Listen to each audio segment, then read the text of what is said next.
ప్రపంచమే ఆశ్చర్యపోయిందంట. నిజంగానే ఇది ప్రపంచమే ఆశ్చర్యపోయింది. ఎందుకంటే దాదాపు 60 నుంచి 70 కోట్ల మంది, మన ఇండియా జనాభాలో సగం మంది వచ్చారండి ఇక్కడికి. సగం మంది. ఐక్యత కోసం జరిగిన మహాయజ్ఞం కుంభమేళ. భారతీయ ఐక్యతకు కుంభమేళ నిదర్శనంగా నిలిచింది. నవ భారత్ను నిర్మించే కొత్త శకం వచ్చింది. భక్తులు ఎవరికైనా అసౌకర్యం కలిగితే క్షమించండి. కుంభమేళ ముగింపుపై మోడీ వెల్లడి.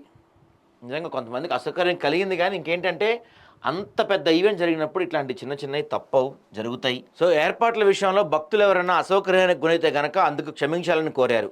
ఐక్యత కోసం జరిగిన మహాయజ్ఞం దిగ్విజయంగా ముగిసింది. భారతీయ ఐక్యతకు కుంభమేళ నిదర్శనంగా నిలిచింది. అంచనాలను మించి వివిధ ప్రాంతాల నుంచి కోట్లాది మంది భక్తులు తరలివచ్చి పుణ్యస్నానాలు ఆచరించారు. భారత్ కొత్త శక్తితో ముందుకు సాగుతుందని, నవభారత్ను నిర్మించే కొత్త శకం వచ్చిందని చెప్పేందుకు ఇదే నిదర్శనం అన్నారు. ఇంత గొప్ప కార్యక్రమాన్ని దేనితోనూ పోల్చలేం. త్రివేణి సంగమం నదీ తీరానికి అన్ని కోట్ల మంది ఎలా వచ్చారా అని యావత్ ప్రపంచం ఆశ్చర్యపోతుంది. ఈ భక్తులెవరికీ అధికారిక ఆహ్వానాలు పంపలేదు. అయినా పవిత్ర సంగమంలో పుణ్యస్నానాల కోసం వారంతా తరలివచ్చారు. నదిలో స్నానమాచరించిన తర్వాత వారి ముఖాల్లో కనిపించిన సంతోషం, సంతృప్తి నేనెప్పటికీ మర్చిపోలేను. చిన్నపిల్లల నుండి వృద్ధుల వరకు చాలామంది వ్యయ ప్రదేశాలు కోర్చి కుంభమేళాకు రావటం చాలా ఆనందంగా ఉంది.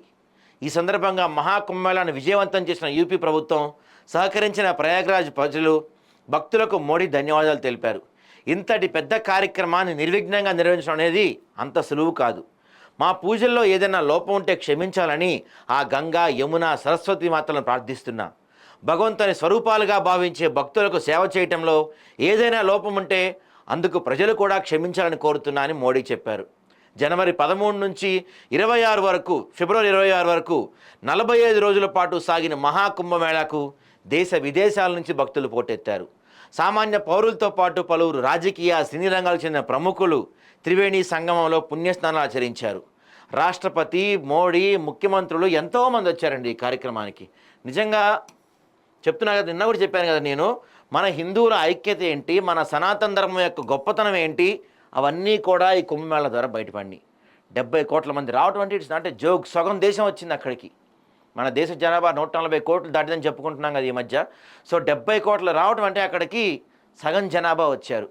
నిజంగా మోడీ గారు అన్నట్టు నేను కూడా చెప్పాను, దీనికి ఎటువంటి ఆహ్వానాలు పంపలేదు, ఎవరిని రమ్మని పిలవలేదు. ఎలాగైనా రావాలి, ఖచ్చితంగా కుంభమేళాకి రావాలి, ఆ త్రివేణి సంగమంలో స్నానం ఆచరించాలి అని చెప్పి ఎక్కడెక్కడ వాళ్ళు ఎన్నో కష్టాలు పడి వచ్చారు. కొన్ని పొరపాట్లు జరిగాయి, కొన్ని లోపాలు జరిగాయి, కాదంటలేదు. ఎందుకంటే సహజంగా మనం ఇంట్లో ఏదైనా ఫంక్షన్ పెట్టుకుంటే ఒక 100 మంది, ఒక 1000 మంది, ఒక 10,000 మంది వచ్చే ఫంక్షన్ చేస్తేనే చిన్న చిన్న పొరపాట్లు జరుగుతాయి. అలాంటిది 70 కోట్ల మంది వచ్చే కార్యక్రమంలో పొరపాట్లు జరుగుతాయి. సరే, కాకపోతే ప్రభుత్వం ఇంకొంచెం జాగ్రత్తగా ఉండాల్సింది. సరే, పొరపాట్లు కావాలని ఎవరు చేయరు కదా, పొరపాట్లు జరిగాయి. కానీ సనాతన ధర్మం యొక్క గొప్పతనాన్ని చూపించాల్సింది పోయి ఆ జరిగిన పొరపాట్లనే బూచిగా చూపిస్తుంది ఈ మీడియా. సనాతన ధర్మం గొప్పతనం 70 కోట్ల మంది ఎక్కడన్నా వస్తారా? ఏ సందర్భంగానే వస్తారా 70 కోట్ల మంది? 45 రోజుల పాటు 70 కోట్ల మంది ఎలాగైనా రావాలి అని ఎంతో కష్టపడి వచ్చారు. అది మన సనాతన ధర్మం యొక్క గొప్ప విషయం. గుర్తుంచుకోండి, ఏమైనా కావచ్చు, ఏదన్నా జరగచ్చు, ఇక ముందు ఎలా అన్నా ఉండొచ్చు. సనాతన ధర్మం అప్పుడు ఉంది, ఇప్పుడు ఉంది, ఎప్పటికీ ఉంటుంది. ఎవరెవరైతే సనాతన ధర్మాన్ని అజ్జేయాలనుకుంటున్నారో, పాడు చేయాలనుకుంటున్నారో, నాశనం చేయాలనుకుంటున్నారో వాళ్ళందరికీ ఇదే ఉదాహరణ. మేము కొట్టుకోవచ్చు, మేము తిట్టుకోవచ్చు, మేము ఎన్నన్నా అనుకోవచ్చు, కానీ సనాతన ధర్మం విషయానికి వస్తే అందరం ఒకటైపోతాం. గుర్తుపెట్టుకోండి, 70 కోట్ల మంది వచ్చారు ఇక్కడ. ఒక ఈవెంట్కి 70 కోట్ల మంది వచ్చారు. ఇంతకన్నా చిన్న ఎగ్జాంపుల్ ఏం అవసరంలా మీకు. ఇది సనాతన ధర్మం గొప్పతనం. నిజంగానే పొరపాట్లు జరిగినాయి అని అంగీకరించారు మోడీ గారు, గొప్ప విషయం. మిగతా విషయాల్లో మనం మోడీ గారిని కొన్ని విమర్శించినప్పటికీ కూడా ఈ విషయంలో మాత్రం నేను నిజంగా స్వాగతిస్తాను. ఎందుకంటే ప్రధాని గారు కొన్ని తప్పులు జరిగినాయి, క్షమించండి అని చెప్పి కోరుకోవటం నిజంగా గొప్ప విషయం. అది తప్పులు జరిగి ఉండొచ్చు, చెప్తున్నా కదా, అంతమంది వచ్చినప్పుడు తప్పులు జరిగి ఉండొచ్చు. కానీ సనాతన ధర్మం యొక్క గొప్పతనం నిజంగా మొన్న కనిపించింది. 70 కోట్ల మంది రావటం, త్రివేణి సంగమంలో స్నానం ఆచరించడం అనేది చిన్న విషయం కాదు. భవిష్యత్ తరాలకి ఇదొక చరిత్ర మిగిలిపోవాలి. వీరుంటే ఎవరన్నా ఈ సినిమాలు తీస్తుంటారు కదా వీటి మీద, అలాంటి వాళ్ళు ఎవరైనా కుదిరితే ఈ మహాకుంభమేళ మీద ఒక సినిమా తీయండి, దీన్ని బయోపిక్ చేయండి, లేకపోతే దీనికి సంబంధించి ఒక పుస్తకం రిలీజ్ చేయండి. భవిష్యత్ తరాలకు, రాబోయే భవిష్యత్ తరాలకు 144 సంవత్సరాల తర్వాత మళ్ళీ రాబోతుంది కాబట్టి ఇప్పుడున్న వాళ్ళం ఎవరూ బతికుండే ఛాన్స్ లేదు కాబట్టి భవిష్యత్ తరాలకు అదిగో గతంలో 2025 సంవత్సరంలో మహాకుంభమేళ జరిగింది, ప్రధాని మోడీ యోగి ఆదిత్యనాథ్ హయాంలో ఇంత అద్భుతంగా జరిపించారు, దాదాపు 70 కోట్ల మంది వచ్చారు మహాకుంభమేళ అని చెప్పి పుస్తకాలు రాయండి, శాసనాలు లిఖించండి, సినిమాలు లాంటివి తీసి పెట్టండి.